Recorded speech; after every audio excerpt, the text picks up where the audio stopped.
Hi,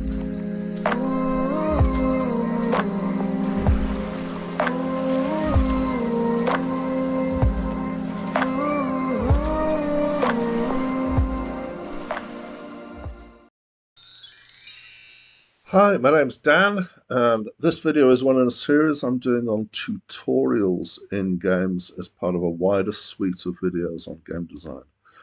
So in this video, the title is Learning Styles, and I'm going to talk about two things. I'm going to talk about some classic theory of learning styles, and similarly a different theory, which is about knowledge acquisition, which is, I guess, a similar thing as how people learn. So quickly, there are many theories of learning. I'm just going to pick on one that seems to be quite popular, which is the theory that there are, in broad terms, three kinds of learner: auditory learner, kinesthetic learner, and visual learner. These are linked to auditory is to sound, visual obviously is to sight, and kinesthetic is to the body and movement. Okay, and the whole underlying principle here is that different people learn in different ways. And why is this relevant? Well, if you're creating a tutorial for a game, you're trying to teach your players how to play the game. And so an understanding of how people learn can be helpful. So let's plow through these in turn. Actually, first, here's an example of text instructions. And text instructions, some people do very well with these, but there are quite a few people who really don't find it easy to pick up information through text instructions, which is why we're looking at these different learning styles. So visual learning. This is fairly obvious. You pick up things better if you see something visual to help you with that. Here's a really good example from tutorial stuff from Cut the Rope, and it's actually showing you what you need to do in a visual way. That's not the only way of using visual things for learning. In fact, games tend to be fairly good at this in the wider context because games are a visual medium. But here's a thing from a Wally Kazam game. It's the actual instruction is in text, but it's been backed up with some visual images here that help you think about what the instruction is that's being given.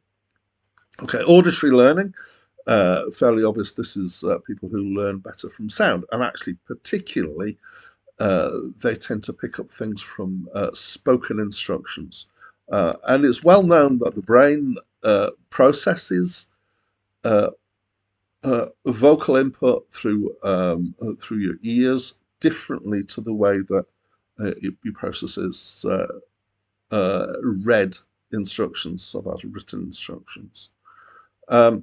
So I guess one of the most obvious things to deal with auditory learning is to think about having voiceovers during your tutorial stuff. Kinesthetic learning is where people tend to learn better if they're moving their body. It's a little bit strange and interesting because it's not necessarily about the movements themselves that help them learn, but it's about being in motion while you're learning, and you use the whole body for learning. And in the classroom, especially in early years, a lot of work has been done on understanding this and how to help people learn through this. However, generally speaking, it's not really a video game thing because the appearance of movement, the movement of an avatar, isn't the same. It doesn't give the same kind of feedback. So I guess virtual reality situations are ones where kinesthetic learning could be particularly interesting. So I guess also maybe dance mat games and things like that. So there are some games that have physical elements. Okay, so I'm going to move on to the second part, which is to talk about knowledge acquisition styles. And there are two of these that I want to talk about. So the first one is explorative. So a lot of people learn by trying things and by experimentation. And in games, this can well come down to trying combinations and extremes, trying different things together. And some game tutorials, like the lack of tutorial for Minecraft, for example, rely on the player doing this and trying different things and exploring and seeing what they're going to manage. Some games, the whole game is actually about this. This is a screenshot from a casual game called Doodle God, which is all about trying combinations of items together to see which ones give you new elements. It's quite an interesting game. The second model, the second learning acquisition style is called modeling. And this means that people can learn through seeing other people do things. And as I thought about this, I found it was quite interesting in terms of how it relates to games, because I couldn't find a game that did it. You may have your own thoughts, so you may know of games that do it. But I don't have a screenshot for this for that reason. So I can't think of a game that does this effectively. And I guess there are ways that you could do this. There are games where I would have liked it because you've got some instructions and you're trying to do something by the instructions, but you've got a fundamental misunderstanding somehow. And if you see another character doing what you're attempting to do, that can give you a much better idea of what it is that you're trying to achieve. So I think that games potentially have missed a trick here in terms of tutorials. And this could be something that you could think about for your tutorial designs for your games. Is it possible to show rather than tell the player how to do particular things? I don't know what sort of situations this might come in, but things like golfing games and the classic golf swing thing, actually showing it happening is part of the visual thing potentially as well, visual learning.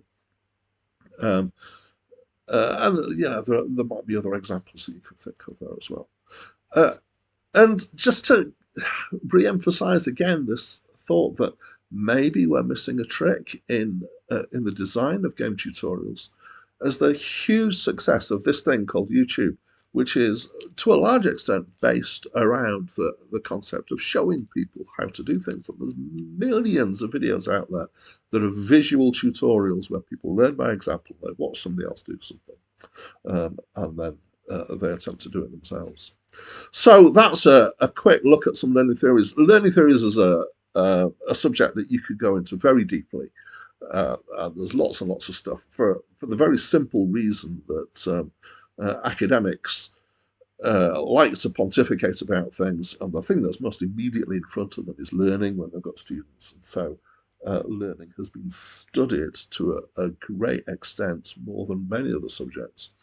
As a games designer, having some understanding of learning and how different people learn, particularly understanding how people who are not the same as yourself in terms of the way they learn, how they learn, can help you to make more effective tutorials.